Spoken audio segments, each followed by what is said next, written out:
Hi everyone, welcome back to my channel. My name is Carly and I'm a mixed media artist who specializes in gouache paint, ink work, and sometimes I do other stuff. And in this week's video, I'll be showing you how I made this ink-inspired illustration using Procreate.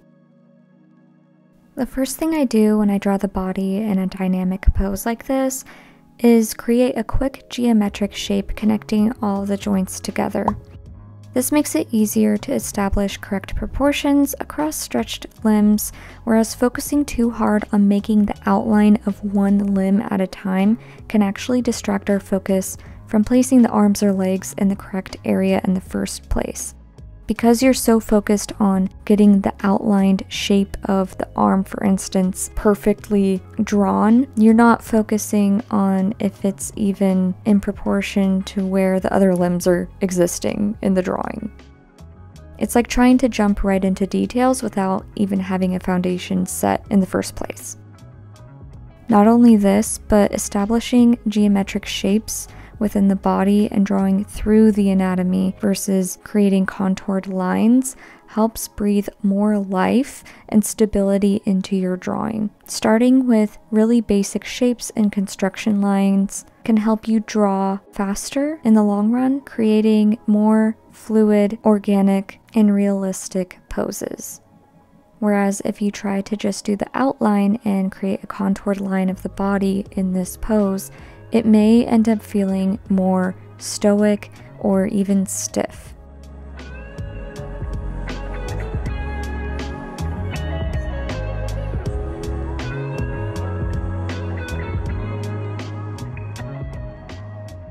Once I have the sketch done, I moved on to line art. Now, I only do line art if I'm doing a traditional ink-inspired piece. Otherwise, if I'm painting, I ignore line art entirely because with painting, I tend to color block and rely on colors and value versus lines. Now, when creating my line art, I typically do one pass over the entire image, and then I go back in later with a wider brush to create thicker lines to separate the main subject matter, like the body from the wings, and separate those components from the flowers, etc. This helps the eye understand each working part of the image a little bit better. Line art that has the same width throughout the entire drawing can lack separation from all the moving parts, making it feel too busy and sometimes even flat. And we don't want flat.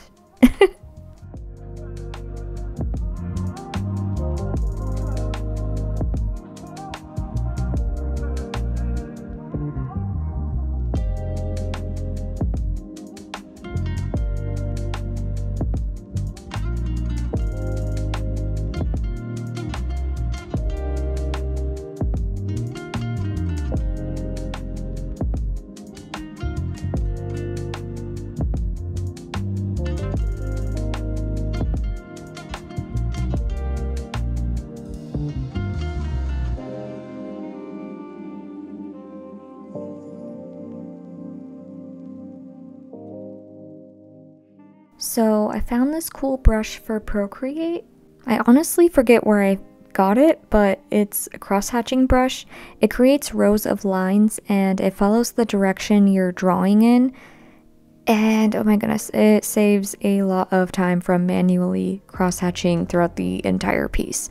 Now, I do still manually cross-hatch, but this brush helps fill in larger spaces in less time. For instance, the sunflower leaves, I wanted those to have just a really basic layer of cross-hatching across to show that it's a darker color, and this brush really helped cut down the time on that. Right now, I'm also using it to also do a layer of some general shading across the entire piece before getting into increasing the contrast or doing any detail work.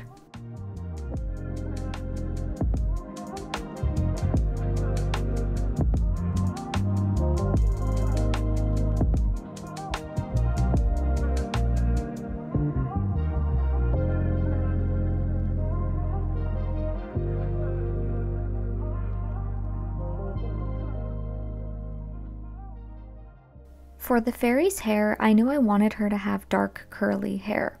At first, I started shading it like I did everywhere else in the drawing, but I quickly discovered that this took way longer, and it did not provide the contrast I was looking for because I wanted her hair to be very dark, and I wanted that look where the shine in her hair was really high contrast. So instead, I filled in her hair completely and used the eraser to crosshatch. This way, the highlights in her hair showed the texture and I could do less shading, which made my hands and my eyeballs happy.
After using the cross-hatching brush to build up some shadows, I then used a regular ink brush, specifically the Mercury brush in Procreate. I think that's like one of the first ones in the ink section on Procreate that comes with the app.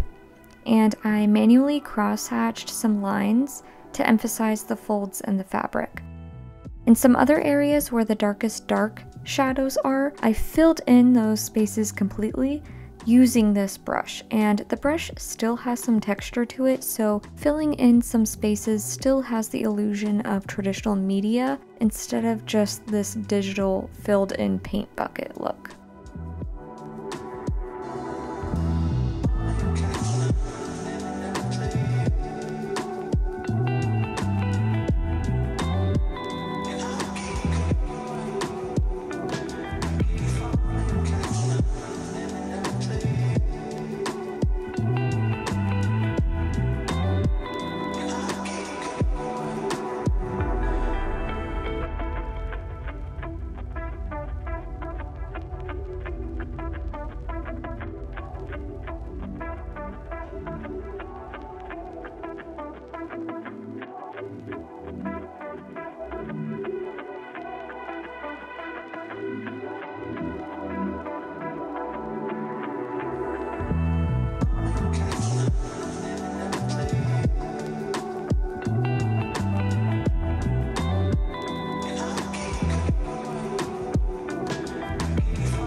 To give the illusion of ripples in the sunflower petals, I created some texture lines lengthwise across the petals.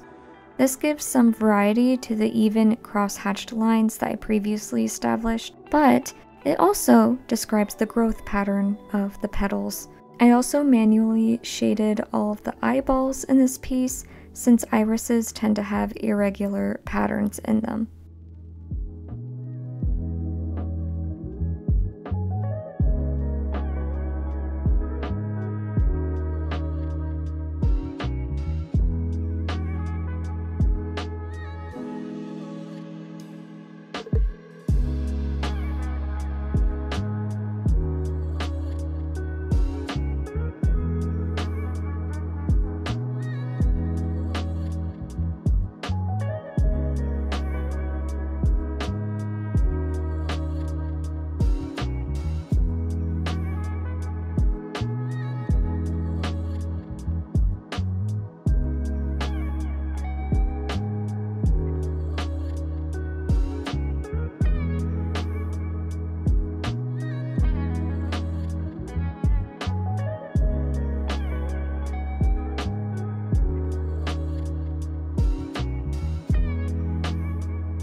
Last but not least, I'm looking throughout the entire piece for any areas that need some more organic details added. I drew in some extra strands of hair to give the fairy's hair some flyaways. I added some loose strings to the torn edges of her skirt. I also drew in some tiny veins throughout her wings to make them feel more realistic.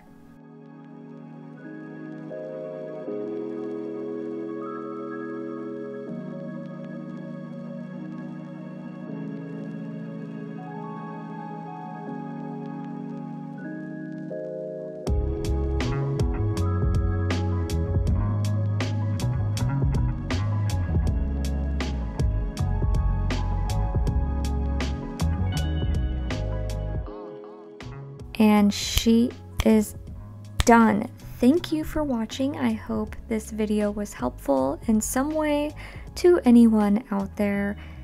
If you like this video, please give it a thumbs up, consider subscribing, and I will see you next week. Bye!